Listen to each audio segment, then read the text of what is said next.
I'm Hyasmine Charles, an internist at the Women Internal Medicine practice within the Women's Specialty Center from Penn Medicine, Lancaster General Health.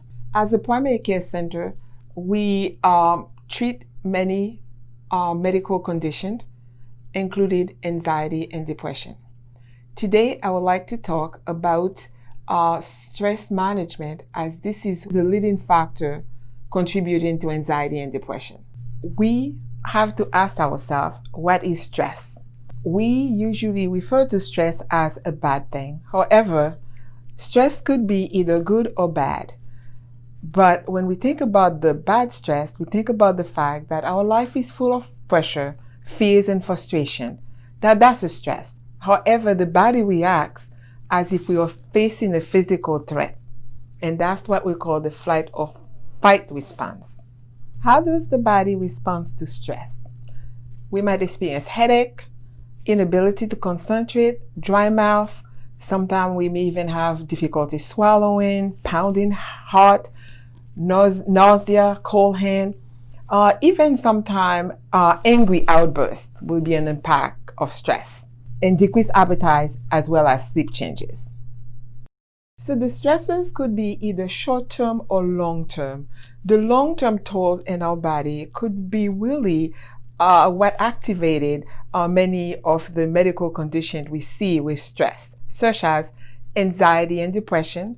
Some people can have cardiovascular disease. Sometimes we can even see cancer, immune system disorder, asthma, or gastroenterology disease with stress. Today, I would like to focus on stress management for prevention of many of the medical conditions. Think, what can you do at home? How can we prevent stress at home? We will start with something very simple, such as our diet. Increasing our fruits and vegetable uptake daily, about 5 a day.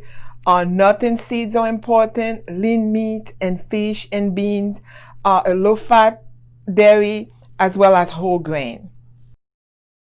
Now, at times also, even going outside could help with stress, moving, exercising, because those tend to decrease the stress hormones. They will improve the blood circulation, they lower blood pressure, they clear the mind, which is the best, as well as improving self-image and increasing our social contact.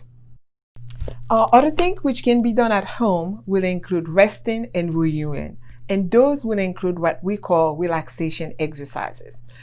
Now, walking, doing yoga, going outside for gym work will lower your blood pressure, will help with fatigue, will improve sleep.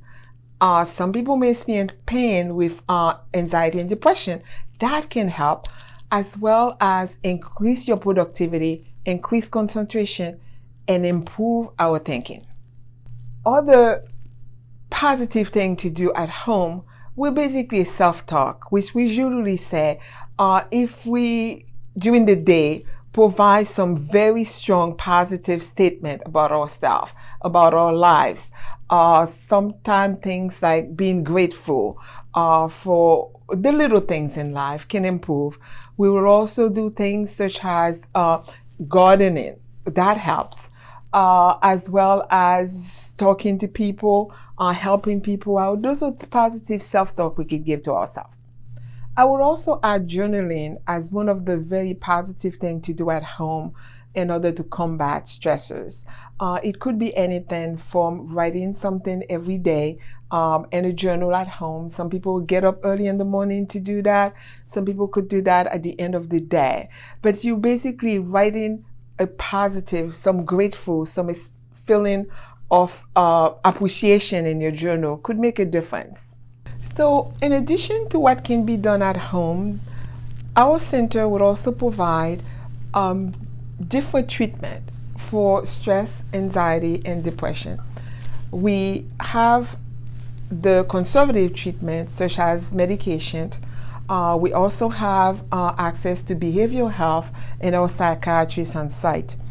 We also provide services such as integrative medicine, which will help in combination with the medication we use for anxiety and depression, such as acupuncture, and massage. Our latest addition to our integrative medicine services is mindfulness-based stress reduction. So, what is mindfulness-based stress reduction?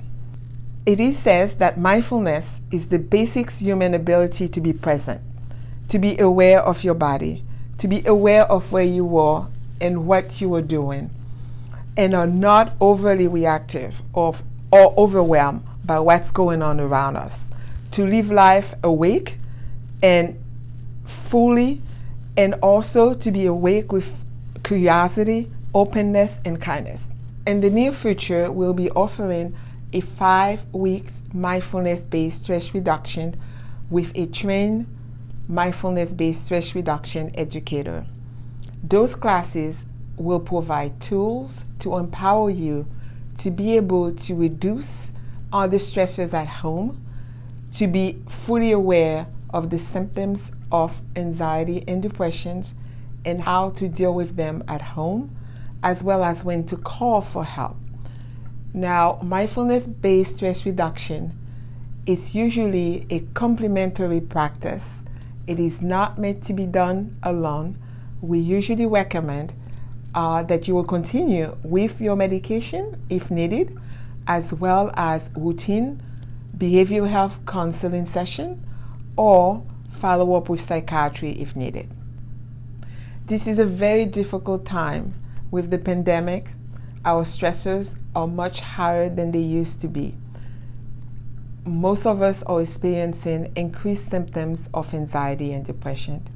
We at the Women Internal Medicine Center are here to help and let you know that you're not alone.